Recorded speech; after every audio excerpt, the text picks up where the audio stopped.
For example एक charge है, एक पॉजिटिव चार्ज है which is moving outwards of the screen, यानी कि ये स्क्रीन से बाहर आ रहा है, यानी कि जो व्यूअर है यानी कि जो आप देख रहे हो ये आपकी तरफ मूव कर रहा है।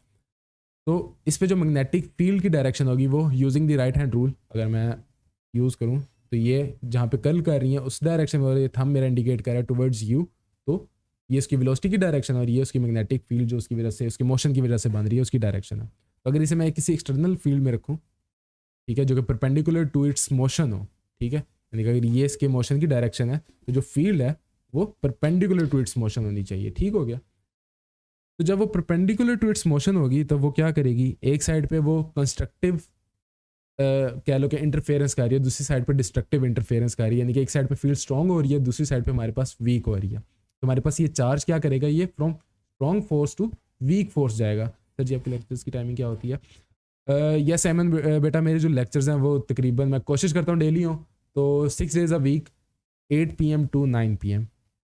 और यू वर वेरी एक्टिव माशाल्लाह, ठीक है, इसी तरह एक्टिव रहो। सो दूसरी तरफ हमारे पास वीक मैग्नेटिक फील्ड है, तो हमारे पास चार्ज क्या करेगा, वो स्ट्रॉन्ग मैग्नेटिक फील्ड से वीक मैग्नेटिक फील्ड की तरफ जाएगा। तो हमने देख लिया कि इस पर फोर्स किस तरह की एक्ट होती है। अब देखते हैं कि एक जो चार्जेस हैं इनका मजमुआ एक तार के अंदर है, ठीक है, हमने उस तार का एक सेक्शन लिया है और हम उसको कह लो कि एनालाइज कर रहे हैं। तो हमारे पास कुछ किस तरह से दिखेगा, फॉर एग्जांपल जो ग्रीन डॉट्स हैं ये पॉजिटिव चार्ज को इंडिकेट कर रहे हैं कि ये पॉजिटिव चार्जेस हैं, और ये ब्लू तीर है ये इसकी वेलोसिटी का वेक्टर है, तो ये इंडिकेट कर रहा है कि ये चार्जेस किस डायरेक्शन में मूव कर रहे हैं। तो बेसिकली हमारे पास जो करंट भी है वो भी हमारे पास इसी डायरेक्शन में है। तो ये हमारे पास मूवमेंट ऑफ दी चार्जेस आ गई। अब हम क्या करते हैं, हम एक एक्सटर्नल मैग्नेटिक फील्ड इस तार के परपेंडिकुलर या मोशन ऑफ दी चार्जेस के परपेंडिकुलर इस यानी कि इस तार को उसमें रख देते हैं। तो जो चार्जेस पे जो मैग्नेटिक फील्ड लग रही है वो किस तरह से लग रही है, वो कुछ इस तरह की लगेगी। अब जब इस पे हमारे पास वेलोसिटी इस डायरेक्शन में और हमारे पास जो एक्सटर्नल मैग्नेटिक फील्ड लग रही है वो परपेंडिकुलर टू दी वेलोसिटी लग रही है, तो हमारे पास जो फोर्स ऑन सिंगल चार्ज वो क्या आएगी, अगर आप राइट हैंड रूल लगाओ तो हमारे पास कुछ इस तरह की आएगी, यानी कि आउटवर्ड्स ऑफ द प्लेन, यानी कि मैंने 3D बनाने की कोशिश की है, लेकिन अगर आप इसको 2D समझो तो so that force is towards you, तो ये हमारे पास फोर्स की डायरेक्शन आ जाएगी।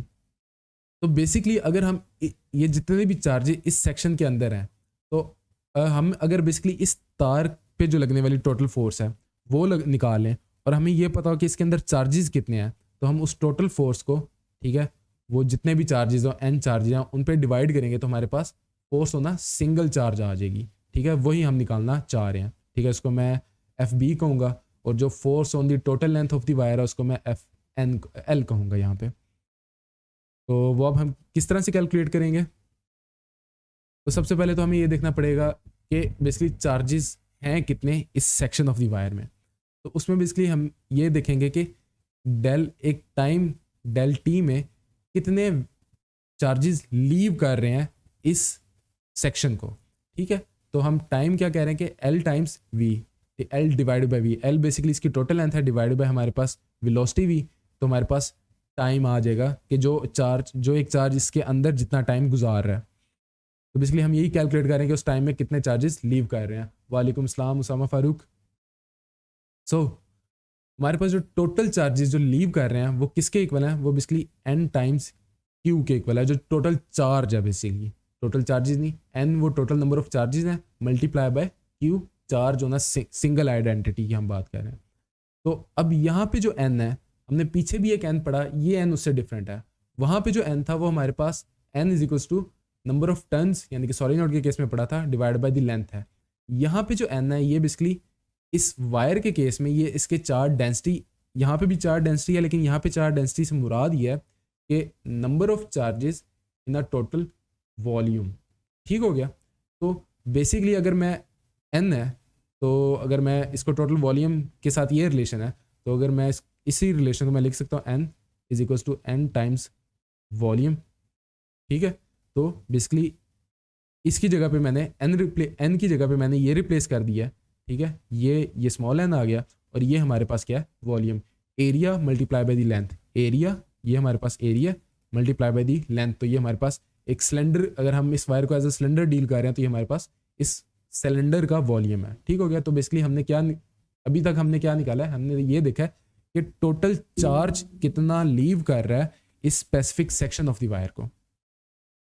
अब हम देखेंगे कि हमारे पास करंट क्या होता है, ठीक है, कि करंट का magnitude in terms of charges क्या है, ठीक है। तो हमारे पास total charges living the wire कितने हैं, वो हमारे पास ये हमने निकाले हुए हैं, n small n multiply by a l multiply by q, और डेल टी हमारे पास क्या है, डेल टी हमारे पास ये है। तो इन दोनों की वैल्यू सिंपली हम प्लग इन करेंगे यहाँ पे अब ये एल इससे कट जाएगा, ये भी इस एल से डिवाइड हो रहा था, तो ये ऊपर जाके इनसे मल्टीप्लाई हो जाएगा। तो हमारे पास जो करंट है वो किसके इक्वल आ जाएगा, n times area multiply by q, यानी कि चार्ज होना सिंगल आइडेंटिटी जो भी हमारे सिंगल चार्ज है, हम इलेक्ट्रॉन लाजिम नहीं कह रहे इसको, लेकिन आगे चल के हम इसको इलेक्ट्रॉन भी बना देंगे, लेकिन हम इसको फिलहाल डील कर रहे हैं कोई भी चार्ज है, हमें नहीं पता ये क्या चार्ज है, मल्टीप्लाई बाय दी वेलोसिटी।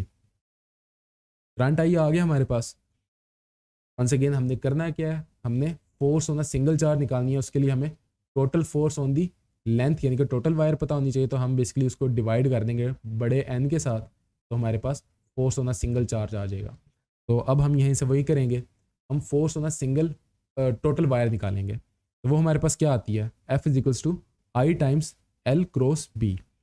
अब यहाँ पे ए एन क्यू वी ठीक हो गया। अब यहाँ पे हमारे पास जो लेंथ ऑफ द वायर है, ठीक है, अगर हम उसको direction in the direction of the current लें, और जो मैग्नेटिक फील्ड है आपस में परपेंडिकुलर है, तो साइन 90 हमारे पास क्या आता है 1, ठीक हो गया। तो इन दोनों का क्रॉस प्रोडक्ट एल बी के इक्वल होगा, तो ये हमारे पास क्या हो जाएगा आई एल बी, और आई की जगह पे हम बेसिकली ये वाली वैल्यू प्लग इन कर देंगे। ये हम क्यों कर रहे हैं, अभी आपको समझ लग जाएगी हम क्यों कर रहे हैं। तो हमारे पास ये फॉर्म बन जाएगी, ये बेसिकली हमारे पास आई आ गया और ये एल क्रॉस बी बन गया।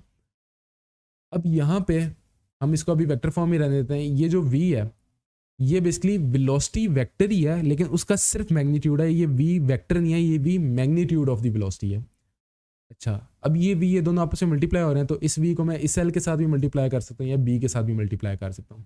अगर मैं इसको l के साथ मल्टीप्लाई कर दूँ, ब्रैकेट के अंदर ले जाऊँ, तो v यानी कि magnitude of the velocity multiply by the vector l, वो मेरे पास क्या बनता है, ये magnitude of the velocity same चीज़, और वेक्टर l मेरे पास क्या बनेगा, l का magnitude times the unit vector. ठीक है, एक वेक्टर में हमारे पास दो चीज़ें होती हैं, ठीक है, एक होता है उसका मैग्नीट्यूड और दूसरी चीज़ होती है उसकी डायरेक्शन। ठीक है, तो हमारे पास जो ये हमारे पास मोड एल है, ये उसका मैग्नीट्यूड बता रहा है, और एल हैट जो हमें उसका यूनिट वेक्टर बता रहा है। अच्छा, अब अगर हम देखें तो इसका यूनिट वेक्टर जो एल हैट है वो इस डायरेक्शन में है, और जो वेलोसिटी का यूनिट वेक्टर है, ठीक है, वो भी इसी डायरेक्शन में है, दोनों की डायरेक्शन सेम है, और यूनिट वेक्टर्स का मैग्नीट्यूड 1 होता है। तो हम जो है इसको डेल एल हैट को मैं वी हैट के इक्वल रख सकता हूँ मैं, ठीक है, दो पैरेलल वेक्टर्स, और अगर उन दोनों के मैग्नीट्यूड सेम है तो वो दोनों वेक्टर्स भी सेम होंगे, तो मैं इन दोनों को सेम रख सकता हूँ। तो मैं एल हैट को वी हैट से रिप्लेस कर दूंगा।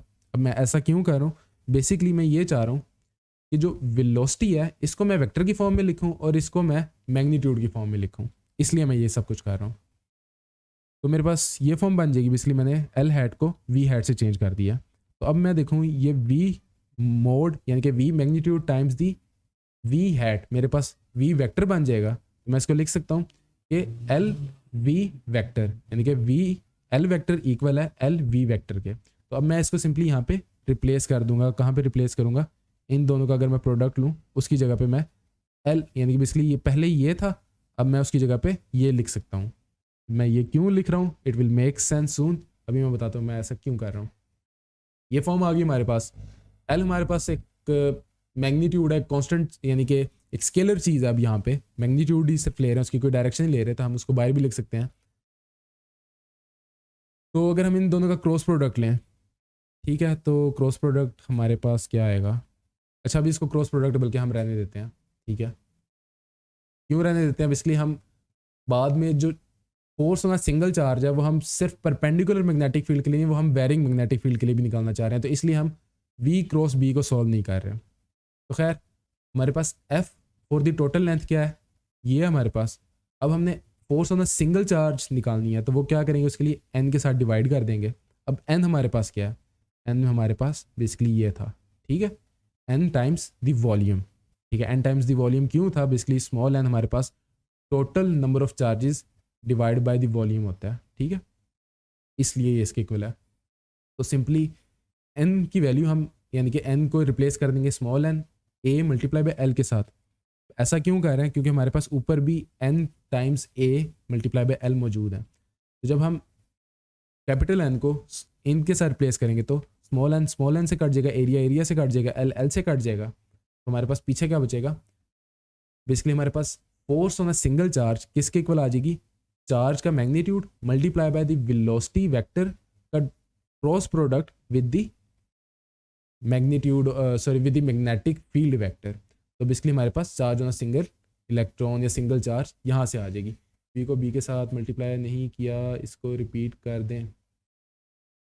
बी को बी के साथ इसलिए मल्टीप्लाई नहीं किया, बेसिकली यहाँ पे इस स्पेसिफिक केस के लिए जो हम सॉल्व कर रहे हैं, यहाँ पे तो हमने कहा कि हमारे पास जो मैग्नेटिक फील्ड है वो परपेंडिकुलर टू दी वेलोसिटी है, लेकिन बेसिकली हम जो force on a single charge निकालना चाह रहे हैं वो सिर्फ हम परपेंडिकुलर केस के लिए नहीं निकालना चाह रहे हैं, वो हम वर्सटाइल निकालना चाह रहे हैं कि एंगल जो मर्जी हो उस लिहाज से क्या होगा। तो इसलिए हमने इसको चेंज नहीं किया। ठीक है, यहाँ पे बेसिकली कह लो कि जो ये अगर हमारे पास बी है और ये हमारे पास वेलोसिटी वेक्टर है, इस केस में अगर आपको बाहर नज़र आ रहा है तो ये हमारे पास एंगल थीटा हमें 90 पता है, लेकिन हम फिलहाल उसको थीटा ही रहने दे रहे हैं, या उसको अगर अल्फा कहना चाहो अगर आप, हम उसको अननोन ही रहने दे रहे हैं। हम कह रहे हैं कि हमें नहीं पता कि वो क्या। तो इसलिए हमने वी क्रॉस बी को सॉल्व नहीं था किया, और यहाँ पे भी हमने वी क्रॉस यानी कि यहाँ पे हमारे पास वी क्रॉस बी था, अपने क्या क्या वी क्रॉस बी, हाँ वही, तो हमारे पास यहाँ पे भी वी क्रॉस बी की फॉर्म में ही मौजूद है। ठीक है, अगर हम सॉल्व कर लेते तो फिर हमारा जो फार्मूला था उसमें कह लो कि फ्लेक्सिबिलिटी नहीं रहती, वो फिर हमारा फार्मूला सिर्फ उस केस के लिए बन जाता कि हम इस फार्मूला को सिर्फ तभी यूज़ करेंगे जब हमारे पास वेलोसिटी और मैग्नेटिक फील्ड आपस में परपेंडिकुलर होगी, इसके अलावा हम यूज़ नहीं कर सकते। लेकिन हमने चूंकि पहले सॉल्व नहीं किया तो अब भी हमारा फार्मूला जो है फ्लेक्सिबल है, तो वो किसी भी एंगल के लिए सॉल्व कर सकता है यहाँ पे। तो इसलिए हमने वी क्रॉस बी सॉल्व नहीं था किया, इसलिए हम ये डेरिवेशन कर रहे हैं। तो डेरिवेशन में हम फ्लेक्सिबिलिटी रखते हैं कि हम इन वेरिएबल्स को चेंज करें तो हमारी जो कह लो कि इंडिपेंडेंट वेरिएबल्स को चेंज करें तो उससे हमारे डिपेंडेंट वेरिएबल में क्या फ़र्क आता है, इसलिए हम एक फंक्शन बनाना चाह रहे थे डेरिवेशन में। तो यहाँ पे बेसिकली हमारे पास जो फोर्स है वो कह लो कि डिपेंडेंट वेरिएबल है, और जो हमारे पास ये तीन है ये हमारे पास इंडिपेंडेंट वेरिएबल्स हैं। ठीक है, तो हम डेरिवेशन या एक रिलेशन जब बिल्डअप कर रहे हो तो हमारा टारगेट ये होता है कि हम इंडिपेंडेंट वेरिएबल्स में चेंज का रिलेशन जानना चाह रहे थे ऑन दी डिपेंडेंट वेरिएबल। तो तकरीबन वाइंड अप करते हैं इस टॉपिक को। ये आ गई हमारे पास फोर्स होना charge in a magnetic field moving with velocity b. अब यहाँ पे आपको एक सिनेरियो देता हूँ। फॉर एग्जांपल ये हमारे पास एक मैग्नेटिक फील्ड है, हमारे पास एक मैग्नेट का एक टोटा है। ठीक है, हमने उसको काटा नहीं है, बेसिकली इसके पीछे भी है लेकिन हम उसको देख नहीं रहे, ये भी पीछे, ये खैर ये नॉर्थ पोल है ये साउथ पोल है, मैग्नेटिक फील्ड की डायरेक्शन ये होगी। अब अगर मैं एक चार्ज लाता हूँ, उस चार्ज को मैं पॉजिटिव चार्ज कह लूँ जिसकी वेलोसिटी वी है, वो इस मैग्नेटिक फील्ड के अंदर दाखिल होता है, तो उसका पाथ किस तरह का होगा उसको भी हम देखते हैं। उसके अलावा हम देखेंगे जी फोर्स फॉर इलेक्ट्रॉन, हमारे पास जो फोर्स है वो क्या आएगी। तो उसमें हमें इलेक्ट्रॉन का चार्ज पता है जो कि ई होता है, ई की हमें वैल्यू भी पता है। ई की वैल्यू जो है हमारे पास क्या होती है 1.6 मल्टीप्लाई बाई 10⁻⁻⁹ कूलम। अच्छा, ई हमारे पास है नेगेटिव साइन, बेसिकली ये जो फोर्स का फार्मूला ये फॉर अ पॉजिटिव चार्ज है, तो ये नेगेटिव साइन बेसिकली इस चीज़ को इंडिकेट कर रहा है कि ये एक नेगेटिव चार्ज है। और फॉर अ प्रोटॉन हमारे पास क्या होगी ई टाइम्स वी क्रॉस बी। अच्छा, वापस आते हैं उस केस की तरफ जो कि हमने एक पॉजिटिव चार्ज देखा था जो कि एक मैग्नेटिक फील्ड के अंदर घुसता है, तो उसका पाथ किस तरह का होगा, ज़रा गौर से देखना है इसके पाथ को। ये हमारे पास कुछ इस तरह से मूव करेगा। ठीक है, दोबारा से दिखाता हूँ, इस तरह से। समझ नहीं लगी किस तरह से मूव कर रहा है, अभी समझाता हूँ। फॉर एग्जाम्पल ये एक प्लेन है, इस प्लेन के ऊपर से गुजर रहा है, तो हम इस प्लेन पे बारी बारी एट अ सिंगल पॉइंट हम इसकी देखेंगे कि इस पे क्या हो रहा है। इसकी वेलोसिटी इस डायरेक्शन में है, तो इस पे जो फोर्स लगेगी, क्योंकि वेलोसिटी और मैग्नेटिक फील्ड आपस में परपेंडिकुलर हैं, तो फोर्स इन दोनों के प्लेन के परपेंडिकुलर होगी, तो वो इस डायरेक्शन में होगी। अच्छा, फोर्स वेलोसिटी के परपेंडिकुलर है, तो फोर्स जो है, फोर्स क्या प्रोड्यूस करती है, एक्सेलरेशन। लेकिन जो ये एक्सेलरेशन प्रोड्यूस कर रही है ना, इससे इस वेलोसिटी के मैग्नीट्यूड में फ़र्क नहीं आएगा, इसकी सिर्फ डायरेक्शन चेंज होगी। तो ये यहाँ पे आएगा, यहाँ पे भी हमारे पास वेलोसिटी और मैग्नेटिक फील्ड आपस में परपेंडिकुलर है, तो हमारे पास जो फोर्स है वो परपेंडिकुलर टू बोथ आएगी, तो वो यहाँ पे सिर्फ डायरेक्शन चेंज करेगी। तो तो हमारे पास कुछ इस तरह का कर्व्ड पाथ आएगा। ठीक है, अभी भी समझ नहीं आई, मज़ीद समझाता हूँ एक और बेहतर एग्जांपल के साथ। क्रॉस से यहाँ पे हमारी मुराद है कि हमारी जो मैग्नेटिक फील्ड है वो इन टू द प्लेन है, यानी कि मेरा into the plane, since I am a guy living in a screen, तो मेरा इन टू द प्लेन आपके लिए आउट ऑफ द प्लेन होगा। तो बेसिकली आपकी तरफ से मेरी तरफ मैग्नेटिक फील्ड लाइंस आ रही हैं। ठीक हो गया। और ये हमारा एक चार्ज है जो कि इस मैग्नेटिक फील्ड के अंदर शुरू से ही मौजूद था, पता नहीं कहीं से आ गया, अब हमें नहीं पता कि कहाँ से, लेकिन कहीं से आ गया और इसकी वेलोसिटी v है जिसकी डायरेक्शन ये है। अब जो हमारी मैग्नेटिक फील्ड और वेलोसिटी की डायरेक्शन है वो आपस में क्या है, परपेंडिकुलर है। तो हमारी फोर्स क्या आएगी, वो इन दोनों के परपेंडिकुलर आएगी, यानी कि वो इस डायरेक्शन में आएगी। अगर आप राइट हैंड रूल लगाओ तो आपके पास ये डायरेक्शन आएगी। अच्छा, अब ये चूंकि इसके परपेंडिकुलर है तो क्या ये इसकी वेलोसिटी में चेंज लाएगी? नहीं, ये इसकी डायरेक्शन को चेंज करेगी। ठीक है, तो इसकी डायरेक्शन को चेंज करेगी तो हमारे पास अगली मूवमेंट पे चार्ज यहाँ पे आएगा। अब यहाँ पे फोर्स दोबारा परपेंडिकुलर आएगी, फिर चार्ज यहाँ पे आएगा, दोबारा हमारे पास फोर्स परपेंडिकुलर आएगी।